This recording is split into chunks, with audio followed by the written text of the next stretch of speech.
Jésus au cœur de discussions chaudes. Nous avons déjà vu que les choses n'étaient pas toutes lisses dans la vie de Jésus.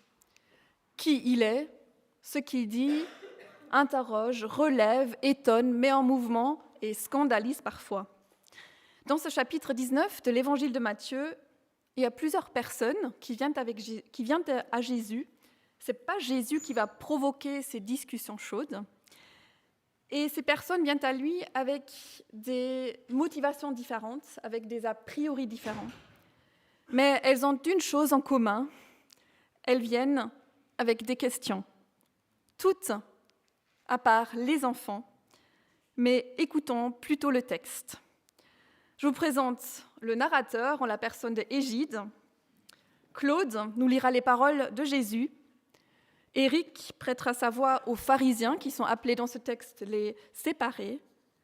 Anderson va prêter sa voix au jeune homme riche et moi à Pierre et aux disciples.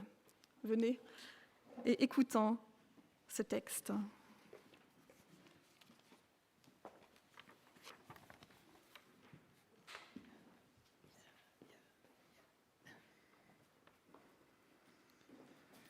Et voilà ce qui arriva quand lui, Jésus, parvint à la fin de ses paroles. Il quitte la Galilée et va à la frontière de la Judée, au-delà du Jourdain. Et, accompagné par de nombreuses foules qu'il guérit sur place. Et s'approche de lui des séparés pour le tester, en demandant s'il est bien légal pour un homme de se libérer de sa femme, peu importe la raison.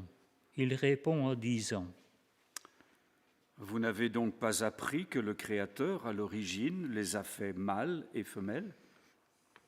C'est pour cela que l'homme quitte père et mère pour se joindre à sa femme.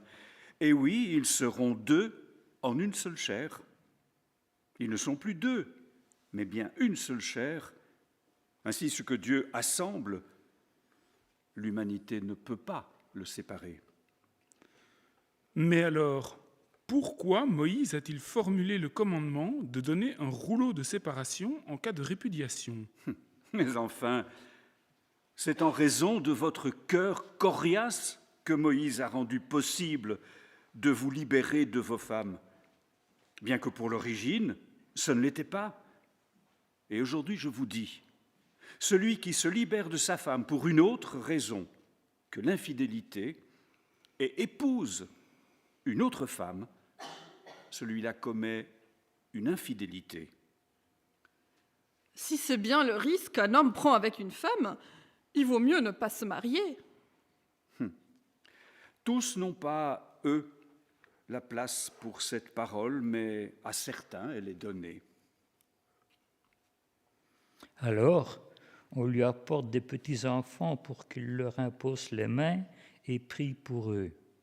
Mais les disciples les reprennent avec énergie. Laissez passer les petits-enfants. Non, ne leur interdisez pas de venir à moi, car c'est à eux, c'est à ceux comme eux qu'est le royaume des cieux. Et après avoir imposé les mains sur eux, il quitte les lieux. Et voilà, il y en a un qui s'approche et lui dit : Maître, que dois-je faire de bon si je veux la vie pour toujours ? Pourquoi m'interroges-tu sur ce qui est bon ? Un seul est bon, mais si tu désires entrer dans la vie, observe les commandements. Lesquels ? Tu ne tueras pas, tu ne commettras pas d'adultère, tu ne voleras pas, tu ne feras pas de faux témoignages, tu respecteras ton père et ta mère, et enfin, tu aimeras ton prochain comme toi-même. Mais maître, je veille déjà tout cela. Que me manque-t-il d'autre ? Si tu désires aller au bout, va.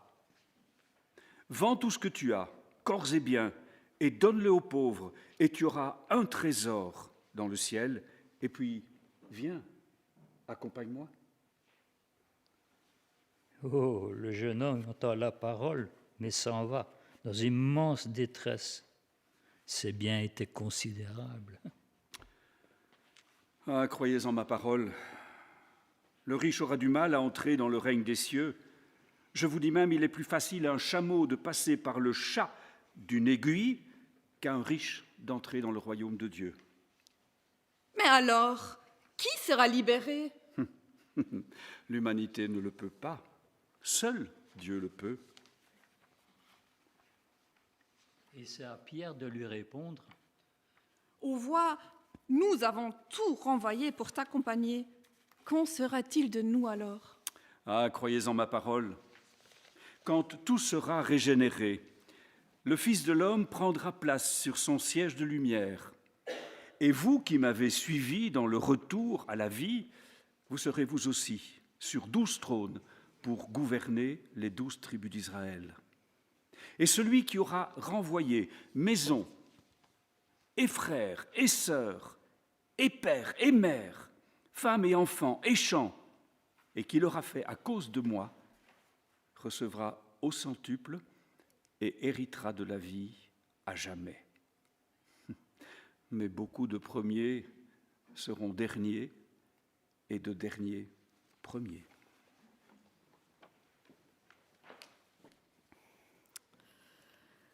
On a annoncé de discussions chaudes et on ne s'est pas trompé, elles le sont véritablement. Mariage, divorce, question d'argent, comment hériter la vie éternelle, qui peut entrer dans le royaume de Dieu, que peut-on espérer de retour si on renonce à quelque chose pour Dieu? C'est bien moi qui ai choisi ce texte pour la série, mais quand je devais m'y mettre pour préparer la prédication, je me suis dit, mais qu'est-ce que j'ai fait? Nous entrons dans ces discussions chaudes comme spectateurs, spectatrices de loin. À travers un texte qui a près de 20 siècles, nous entrons dans ces discussions avec beaucoup d'humilité. Je ne veux pas dire que je sais, nous n'allons pas dire ce matin que nous savons, mais nous essayerons seulement de comprendre ensemble. En amont, 4 clés, 4 phrases qui sont pour moi le centre du texte et qui permettent justement d'y entrer avec humilité. Et les 4 viennent de la bouche de Jésus dans ce chapitre. Car c'est à ceux comme eux qu'est le royaume du ciel, Jésus en parlant des enfants. Si tu veux entrer dans la vie, Jésus en parlant avec le jeune homme. Le Créateur à l'origine les a faits, Jésus discutant avec les pharisiens. Et finalement, l'humanité ne le peut pas, seul Dieu le peut. Jésus répondant à ses disciples. L'humanité, si elle reste seule, si elle est livrée à elle-même, à ses ressources propres, ne peut pas vivre selon la vision de Dieu. Elle a besoin de s'ouvrir à plus grand qu'elle, à plus humble qu'elle aussi. C'est à ceux comme eux que le royaume du ciel. Les pharisiens, ici appelés séparés, ce qui est en fait une traduction des pharisiens, viennent pour tendre un piège à Jésus. Ils ne viennent pas pour présenter à Jésus leur cœur, leur joie, leurs défis, leurs propres difficultés avec le mariage. Le texte nous dit que Jésus se met en route vers le sud, vers Jérusalem, vers en fait sa mort. Et la relation entre Jésus et les spécialistes de la loi et les pharisiens devient de plus en plus tendue. Les disciples, eux, viennent avec de vraies questions, avec une recherche vraie, honnête. Mais ils restent tout de même préoccupés par eux-mêmes. Nous te suivons, nous avons tout quitté, que pouvons-nous en retirer? Si c'est vrai ce que tu dis sur le mariage, mieux vaut pas se marier, mieux vaut pas prendre ce risque. Le jeune homme vient à la recherche du plus grand bien qui soit, la vie. Il vient avec un creux au fond de son âme, et sa question n'est pas malhonnête, mais il y a quelque chose en lui qui a encore besoin de mûrir. Les enfants, eux, viennent simplement comme ils sont. Ils viennent pour être bénis, pour que Jésus prie pour eux, pour qu'il leur dise une parole qui relève, une parole qui leur veut du bien, pour qu'ils disent la paix, la joie sur leur vie. Ce sont eux qui sont vraiment allés vers Jésus sans préjugés, sans bagage d'adultes, sans richesse autre que leur être, leur cœur entier, leur cœur nu. Ce sont les enfants qui ont saisi au plus profond de leur cœur que ce qui les fait vivre, C'est une parole sortant de la bouche de Dieu et nous l'avons chantée ensemble. Comme nous l'avons vu au chapitre 1 avec la généalogie de Jésus, nous n'avons jamais fini de naître. Jésus nous invite à redevenir enfants, tout adultes que nous sommes. Bien sûr, les enfants, eux aussi, ont une immaturité. Il ne s'agit pas de rechercher cette immaturité, il ne s'agit pas de les imiter dans leur jeu préféré, qui est le plus fort, qui est le plus rapide, qui a gagné. Ça, nous l'avons déjà. Nous, on n'a pas besoin de les imiter pour ça. Jésus nous invite à venir avec notre être, tout simplement, comme eux, pour pouvoir le rejoindre, lui, dans son être. Fadielowski, l'historien et théologien sur lequel Audrey fait sa thèse de doctorat, commente ce passage ainsi. « Laissez venir à moi ces enfants, ces petits-enfants qui se conduisent en petits-enfants. » Jésus ne dit pas « faites-les venir 2 par 2 », ni « obligez les enfants à venir jusqu'à moi », ni « arrangez une rencontre bien combinée entre eux et moi ». Il ne dit pas « les enfants, on verra plus tard ». Laissez-les venir, qu'ils fassent le premier pas et le second, laissez-les venir d'eux-mêmes.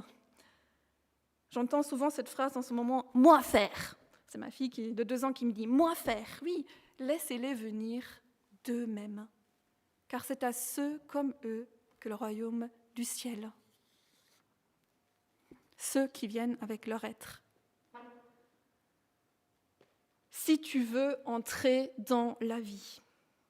La deuxième clé se trouve dans la réponse de Jésus au jeune homme qui vient l'interroger. Cet homme ne vient pas pour tendre un piège à Jésus. Il vient car au plus profond de lui, il est insatisfait. Il vit avec une intranquillité. Que dois-je faire de bon pour avoir la vie pour toujours ? Pourquoi m'interroges-tu sur ce qui est bon ? Un seul est bon. Pour Jésus, nous dit le moine Philémon de Gaza, le bon n'est pas quelque chose, mais quelqu'un. Un seul est bon. Le bon n'est pas quelque chose. Que puis-je faire pour avoir la vie éternelle ? Un seul est bon. Le bon, c'est quelqu'un. Jésus lui proposera non pas de chercher le bien avec une majuscule à la place de ses biens, mais de rechercher sa personne, la communion avec lui. Et avec cela, d'aimer son prochain. Tous les commandements que Jésus cite concernent les relations entre les personnes. Jésus vient chercher dans ce qui est de plus précieux pour lui, la précision, les chiffres, une vie bien réglée. Si tu veux entrer dans la vie, observe les règles, mais fais-le selon leur visée profonde. L'amour de Dieu, l'amour du prochain, ne le fais pas pour le faire, que cela atteigne le plus profond de ton être. Ce jeune homme réfléchit en termes de possession, avoir la vie éternelle. Jésus et le jeune homme riche donnent l'impression, écrit Marian Müller-Collard, ils donnent l'impression de se tenir à chaque bout d'une corde ombilicale et chacun tire de toutes ses forces pour tenter de faire franchir à l'autre une frontière invisible. Jésus tente de ramener le jeune homme riche dans les terres de son père, au royaume de l'inquantifiable. Le jeune homme tire de son côté pour ne pas perdre son royaume de possession. Et chaque poigne se donne en verbe. Pour le jeune homme riche, il s'agit d'avoir, de posséder jusqu'à la vie éternelle, de posséder encore la loi, dont il dit qu'il la garde comme on garde jalousement un trésor. Et Jésus tire sur la corde de tout son être. Il promet un trésor céleste qui s'acquiert à mesure qu'on renonce à posséder. Et elle continue, le drame du jeune homme réside dans son encombrement. Donner est certes difficile, mais recevoir devient impossible quand on n'a pas pris soin de cultiver le manque. Car le manque est ce qui laisse à désirer et les désirs est ce qui nous tourne les uns vers les autres et chacun vers Dieu. La vie dont Jésus parle ici consiste à apprendre des enfants, de venir avec notre être et pas avec nos avoirs, se venir avec nos manques et pas avec nos perfections, se désirer sa personne et la parole qu'il a à nous dire. Et notre propre encombrement, quelle forme a-t-il ? Sommes-nous prêts à lâcher notre bout de la corde pour entrer dans le royaume de l'inquantifiable, là où nous ne maîtrisons plus, là où nous pouvons réellement recevoir ?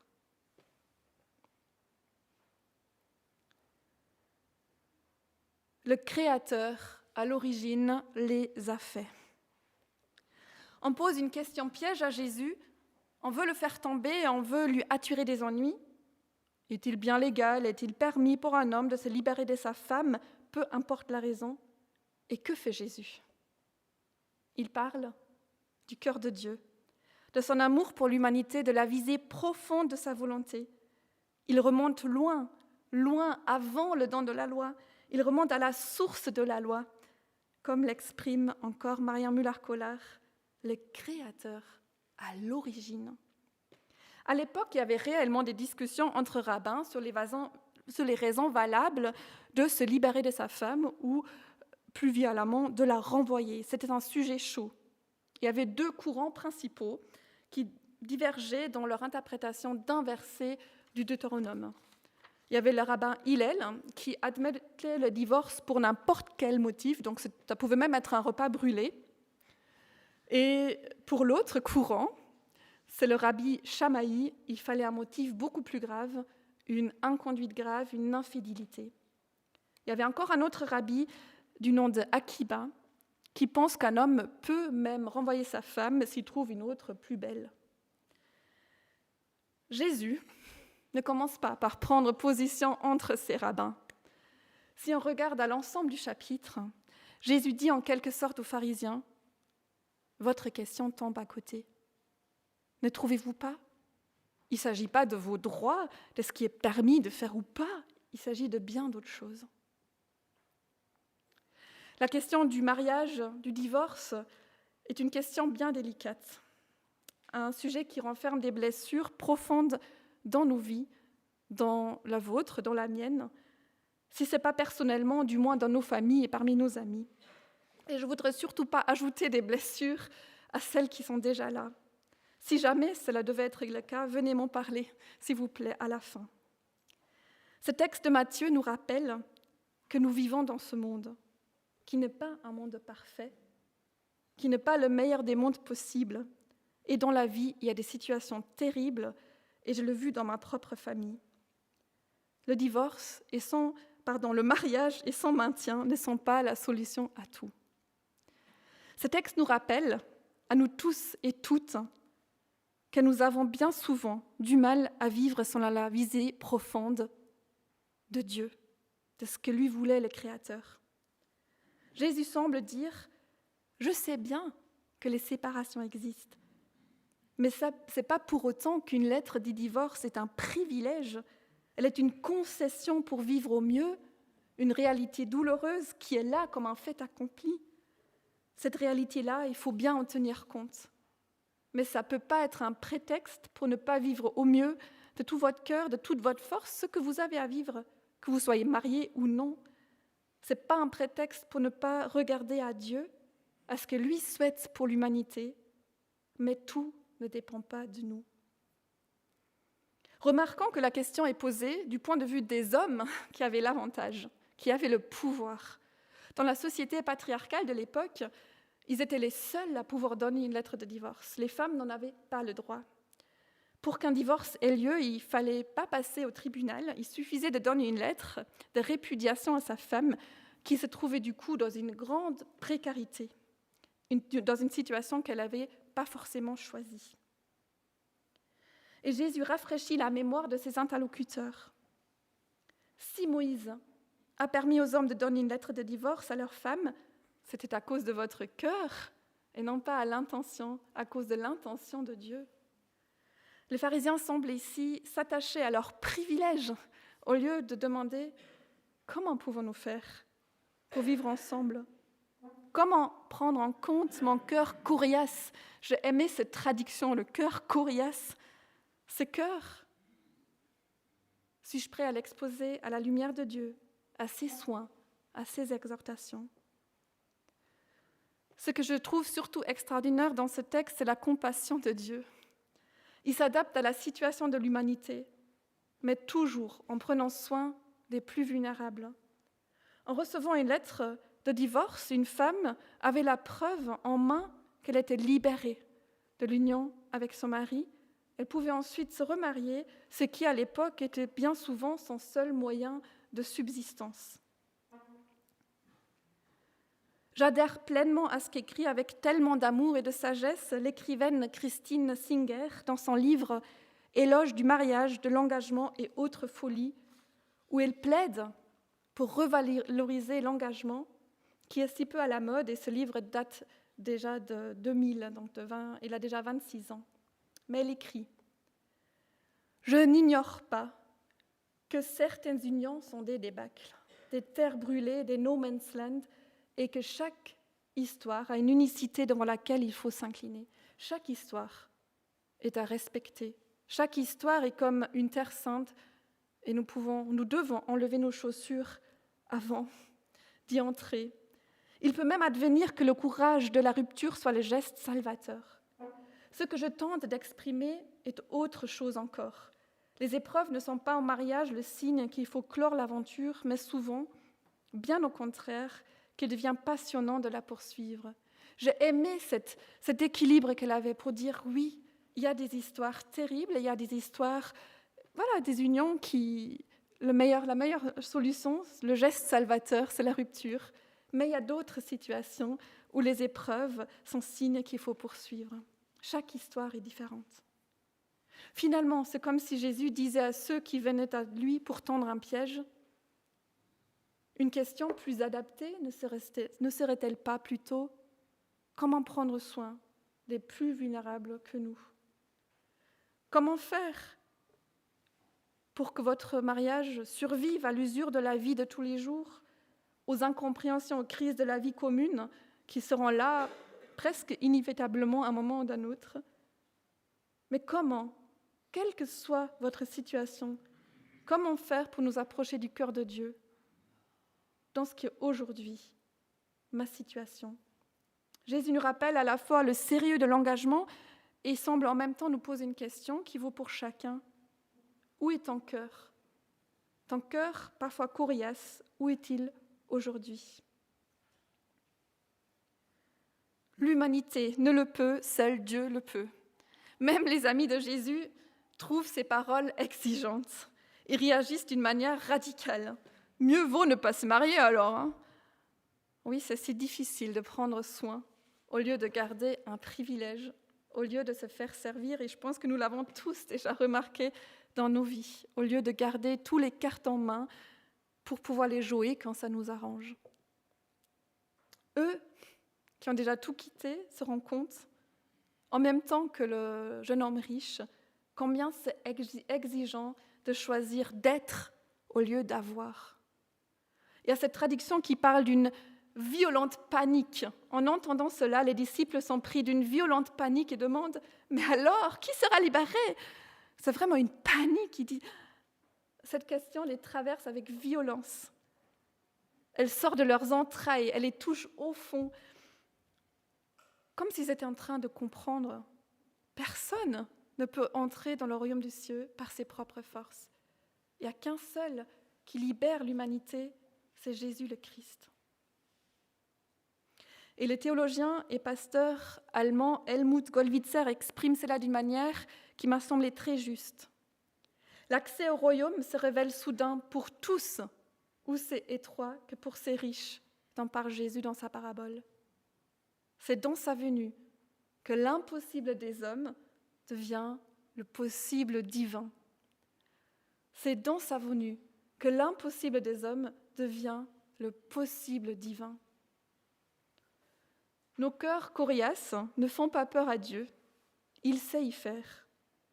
Il est justement venu pour les soigner, pour les tremper dans son amour, pour les rendre tendres et prêts à rechercher sa personne, prêts à nous laisser nourrir par sa parole et à laisser nous avoir pour venir avec ce que nous sommes, qui nous sommes. Amen.